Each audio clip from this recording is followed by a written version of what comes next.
L'oiseau rare était sur One Radio, une radio ivoirienne. On regarde rapidement l'élément et on en parle juste après. Tu nous viens du Gabon, du pays de... Patience Dabani, Olivier Ngoma, Et... Omar Bongo. Ah ouais, c'est vrai. De Chanel, de Créole. Aubameyang. Ouais, aussi, c'est vrai. Et d'un de mes chanteurs préférés, vous le connaissez? Et Boloko. Ah non, c'est Piroguier quand même. Non, je connais pas. Piroguier. Non, même ça. Non, ouais. Pierre Akédengue quand même. Et c'est pas la première fois que tu arrives en Côte d'Ivoire, non? Non, je vis ici, ça fait 3 ans déjà. Ah, tu vis carrément en Côte d'Ivoire? Ouais. Ah ouais, C'est le roi de la N'Cham au Gabon. Donc N'Cham, c'est votre genre musical qui est une fusion de rap, de dancehall, etc. Un courant qui a été plutôt popularisé par Donzer, un de tes défensiers. On avait Ebo Loco aussi et Général Itachi. Voilà, donc c'est cette musique-là que vous mettez en avant. Alors le Cham, c'est Echam ou Acham? Cham. N'Cham. Jam. Il y a N devant. Un apostrophe. Cham. Ouais, un apostrophe. Ouais, Donc c'est une cham. comme au exemple, en termes de parallélisme des formes, de comparaison, ça ressemblerait à quoi comme rythme sur Abidjan? Sur Abidjan, je crois pas qu'on peut trouver ce rythme, mais l'Ancham c'est un peu du dancehall. Ouais. Vous voyez, de l'afro dancehall ou encore je vais dire de l'afrobeat accéléré. Ouais. C'est juste ça. Ouais. Je veux dire, vous chantez plus rapidement que Fela. Très bien. En biographie accélérée, donc tu es l'un des porte-drapeaux de ce mouvement N'Cham. Par la grâce de Dieu. Au Gabon, oui, par la grâce de Dieu, mais c'est surtout grâce à ton talent, n'est-ce pas? Et rappelons Pete. Alors rapidement, donc le N'Cham, c'est une musique gabonaise propre au Gabon qui est née surtout dans les prisons, mélange de percussions, etc. C'était une danse à la base, mais que les gens ont voulu retranscrire en musique apparemment. Oui. Voilà. Et c'est vrai que cette danse, j'ai vu quelques clips de N'Cham. On a l'impression qu'il y a beaucoup de violence. Ça parle de violence parce que c'est né en prison. C'est un mouvement à la base. Normalement. Ouais. Un mouvement qui a été créé par des prisonniers.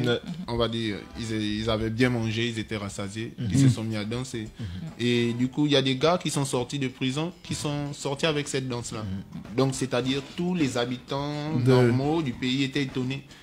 C'est quelle danse ça? Les gars, l'Ancham, normalement, le mot signifie bagarre. Dans notre jargon. Ouais, c'est vrai. Donc ça signifie bagarre. Donc, dans la danse, vous allez toujours retrouver. C'est un peu comme chez nous, le truc de Ziggy.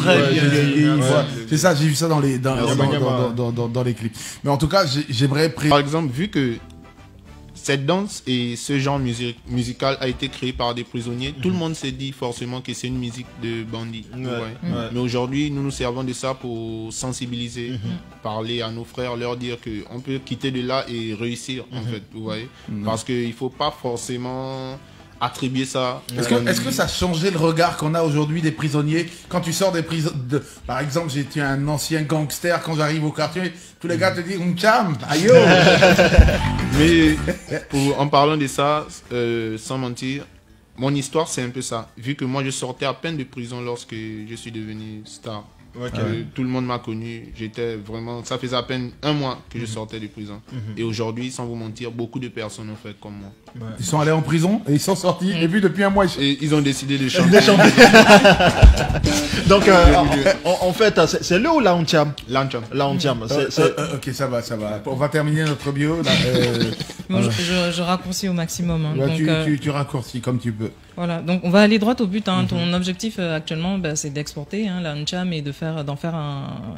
C'est déjà une sorte de phénomène, mais les gens parlent même de phénomène pop au Gabon, même si ça reste une musique urbaine, vu que c'est une musique qui est très comment dire, qui connaît beaucoup de succès au Gabon. Ouais, c'est une musique très populaire en ce moment. C'est très connu au Gabon, mais peut-être un peu moins ailleurs, donc il veut vraiment exporter ça. Et j'ai été surpris de voir des reportages qui ont été faits par RFI, par TV5 Monde. Et là, je me suis vraiment dit c'est le moment, vous voyez. Parce que déjà même au Gabon, nous sommes un pays très rap.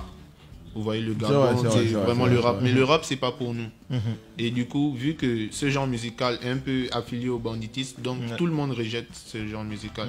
Mais c'est un peu comme si les Ivoiriens rejetaient le coupé-décalé. Ça vient de la Côte d'Ivoire, c'est pour la Côte d'Ivoire. Et toi? Donc, vous avez vu, c'était juste des parties intéressantes de l'interview, mais je vous invite à aller sur la page de la radio pour pouvoir tout regarder. Alors, après avoir regardé cet élément, vous avez un peu vu ce qui se passe ces derniers temps sur Internet et ce qui se dit par rapport à l'Anthiam après la prestation de Edji au Zénith de Paris.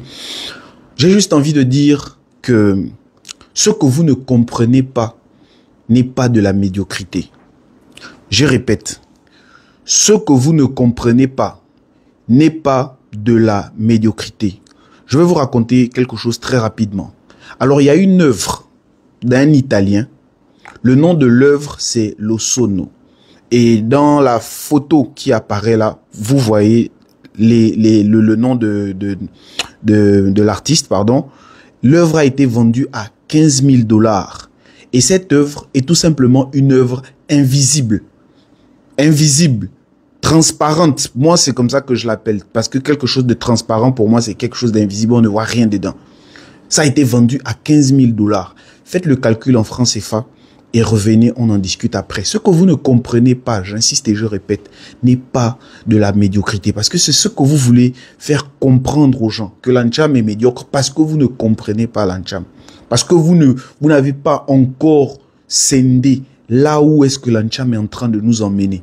Mais ce que j'ai envie de vous dire encore, c'est que si vous n'aimez pas, libre à vous, mais ne persécutez pas ce mouvement.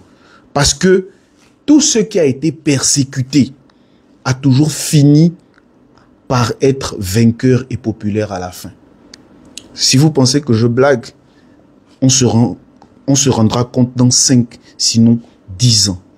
En tout cas, le train est encore à la gare. On vous demande à tous de monter. Mais si vous ne voulez pas monter, prenez un autre train.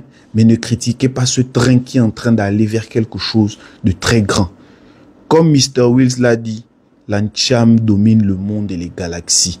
Et tout Gabonais doit désormais intégrer ce mouvement. Parce que ça, c'est quelque chose qui est propre à notre culture urbaine. Avant, on était des pâles copies du rap français, des pâles copies du rap américain. Certains même voulaient faire du coupé-décalé au pays. Mais aujourd'hui, il y a un mouvement que quand les gens à l'extérieur, ils écoutent, ils voient, ils se disent, mais c'est quoi ça? D'où est-ce que ça sort? Mais ça vient du Gabon. Et ça n'existe nulle autre part ailleurs dans ce monde qu'au Gabon. À votre avis, RFI, TV5 Monde, ils ont dépêché des équipes au Gabon pour faire des reportages sur l'Anthiam. Vous pensez que c'est un hasard en fait?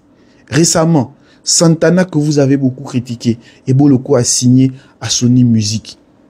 Donc ces professionnels dans le milieu des médias, du journalisme au monde, et ces grands professionnels de la musique tels que les gens de Sony, vous pensez que quand vous parlez de plagiat, vous parlez de tout ce que vous dites là, eux ils ne savent pas ça. Mais pourquoi ils s'intéressent à ce mouvement? Nous sommes dans l'ère du verseau. Toutes les vérités seront révélées. Ceux qui ont le troisième œil savent que c'est le temps du Gabon. L'Anthiam est sucré partout. Tout le monde est en train de quitter leur pays pour venir dans nos forêts pour se faire initier au Bwiti. Si vous ne voulez pas comprendre, ne combattez pas ce sur quoi Dieu a mis sa main. C'était Karl de Nzila Webzine. On est ensemble.